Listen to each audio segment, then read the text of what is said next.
Jake, good morning. Are you able to fill us in on what is the extent of El's injury so far? Ulrich? Yes, has the swelling gone down? Gone in for his op today. So as I speak, 12 o'clock he's going in for his operation.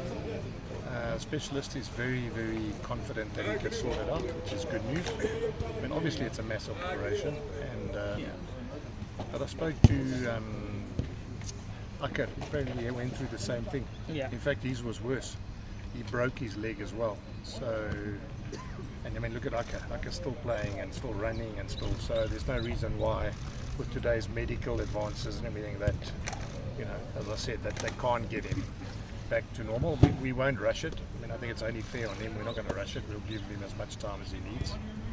But as I said, everything fine going in today, and he's done everything he's had to do to get the swelling down. In other words, whatever, you know, help he's got from our medical staff, he's done the last sort of 2 weeks to make sure that when he goes in, one of the things is they don't want too much swelling and blood around the injury, so that they can operate, you know, properly. Jake, just crevices, anything more in there? Not as bad as they thought. You know, when I say those ankle injuries can be anything between 4 and 8 weeks, and I think it's probably on the lower side now. So it's one of those things that we'll have to wait and see how it goes the next 2 weeks. We have 2 weeks off after the Stormers.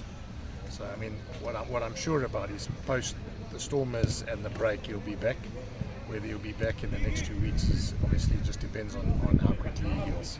And Marcel, is it HIA? Marcel just HIA. So you'll be with the Yeah, it's just that protocol. I think it's about 12 days, 10 days, so it should be available for next week. You said you were going to make changes anyway for this week, but Correct. I suppose that almost forces your hand in some of them as well. Correct. And Marco, I mean, Marco's back, so I mean, let's be, you know, it's not.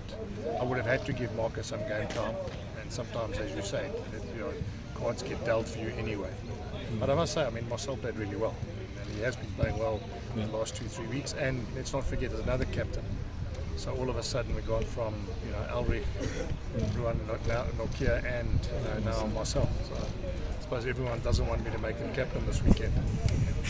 Just on the Sharks, Jake, I mean, I'm not going. It's not revenge, but I mean, there is something that you probably feel that you guys should have won there in Durban, and you must put it right this week. Yeah, Brendan. I mean, it's not revenge, but it's just making sure we.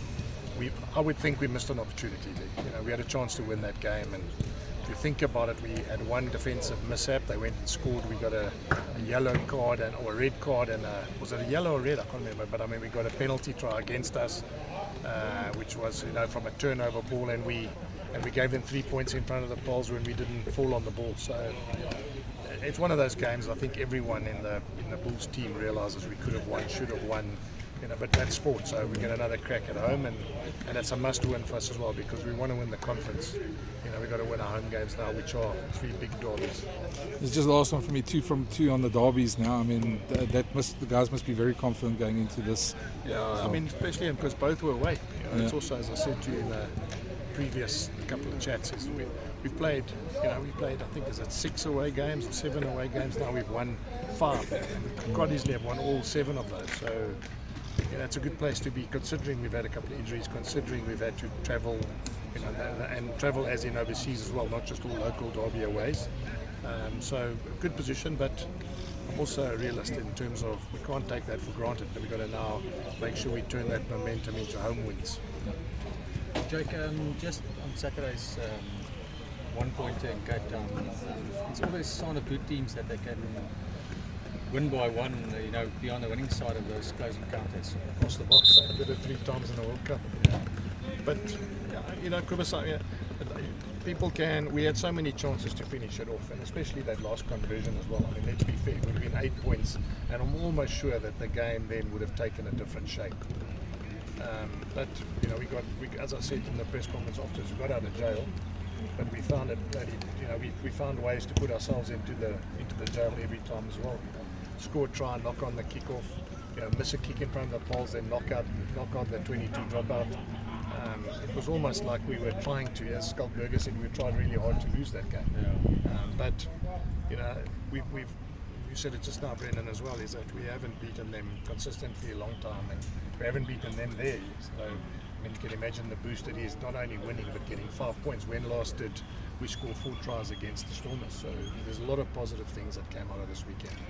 Jack, I want to ask you about the pack.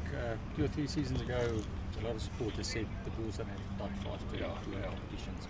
I mean, just looking at those scrums on Saturday and the way the pack just laid the foundation, you must be very happy with that. I am, and I must say, Van has done a good job because also, let's be fair, we had Jan Hendrik starting. A lot of people would have thought Jan Hendrik against Frans Malherbe was a risk. Some would have said, I mean, obviously the guys who work here don't think that. And I said before the game, Jan Hendrik and Grobbies have played Test rugby together against Australia. So I had no doubt that putting them against a Test side like Dwever and obviously France wasn't going to be something new to them. And I'm just glad that the pack is, even second half when we changed the pack around, we lost a couple of locks.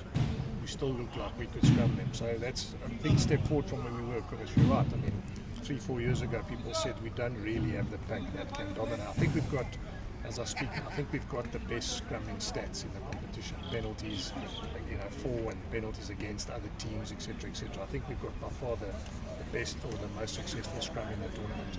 And just lastly, Hendrik, is he available? Yeah, he's all right. He passed, so he's back, which is a blessing. He passed everything. When I say there's nothing. He's ticked all the boxes, gone through the return to play protocol. So yeah, he's available. Thanks. Jake, on Saturday again, you're playing against the Springboks. Yeah. Well, I mean, there's so much talk about rest periods and all that sort of thing. I don't know which team they'll bring, but if they bring their main team, I mean, it's like a World Cup squad. And they're a difficult team to beat. I mean, you saw now they went overseas. They beat Cardiff Concerts with a bonus point as well, and they won the Challenge Cup last year. So when they're on fire and they have their best team available, I mean, they're strong. So I can't comment now, Carl, because I don't know what team they're going to bring. But I'm planning on the basis that their best team arrives on Saturday. Thank you. Just talk us through how you manage. We were at that part of the season where now you need to manage not just the amount of rugby that the team plays, but also the emotions, having won 5 from 7 on the road. Also just keeping mentally fresh. How do you manage that? By changing a couple of guys, I think it's important. So you need to put some fresh legs on, and I'm talking about just mentally fresh as well. I mean, a lot of guys have been training hard, and they need a bit of hope that they're going to get some game time. And as a coach, sometimes when you're losing, you get scared to change the team. When you win, you think you mustn't change the winning combination. So there's no right or wrong.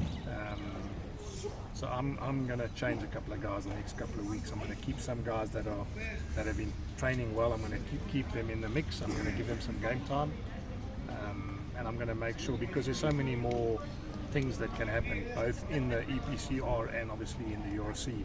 I've got to try and make sure that everyone's on top of the game. And how important you look at this derby? Yes, 6 Nations going on. Some of the European teams will be returning to action quite shortly. Yes. But how important is it to just gain a leg up on them while they still focused on the big rugby?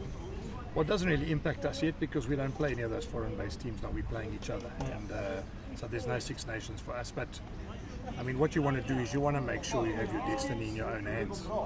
And what I mean by that is you want to make sure that if you keep winning, you stay in the playoffs and you stay in the top group where you can play home games. And that's what we've done now. We've set ourselves up nicely to get home fixtures if we keep winning, and we don't need to rely on other teams winning and losing for us to be where we are. So, as a team, that's all you want, is you want to make sure that you have your destiny in your own hands. Jake, I just want to one on Quibus's one about the scrums. Yes. Well, first of all, I mean, other than the front row, I mean, the scrum is a pack thing, not just the front row, but you must be quite happy with, especially your backups, guys like Francois Kloppo who's come through.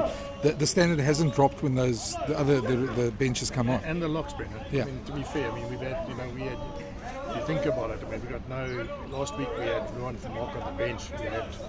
Jeff's he has a young lock, and then Ludwig's a young 7th flanker. So what I'm really happy about is that it's not just a front row, it's any combination we put on the field looks as though it's been playing for a while. And I think that's what we've probably lacked in the past, is every time we put on our bench, it's almost like we don't look as though we're as cohesive as the other group. And now, I mean, obviously I have changed the bench sometimes and put senior guys on the back end, but I would like to believe that I'd even like in the next couple of weeks to start Francois Kloppers and see how he goes for 40-50 minutes without always having to rely on Wilco to do the hard yards in the beginning. and it's not a risk. I mean, basically we're going to have to do it in the next block anyway. We're not going to get away with Wilco playing 68 minutes, 72 minutes, 65 minutes. I mean, it would be naive of us to think that he's going to play every game and play 65, 70 minutes every week as well. Cool. Thanks, man. Thanks. Thank you.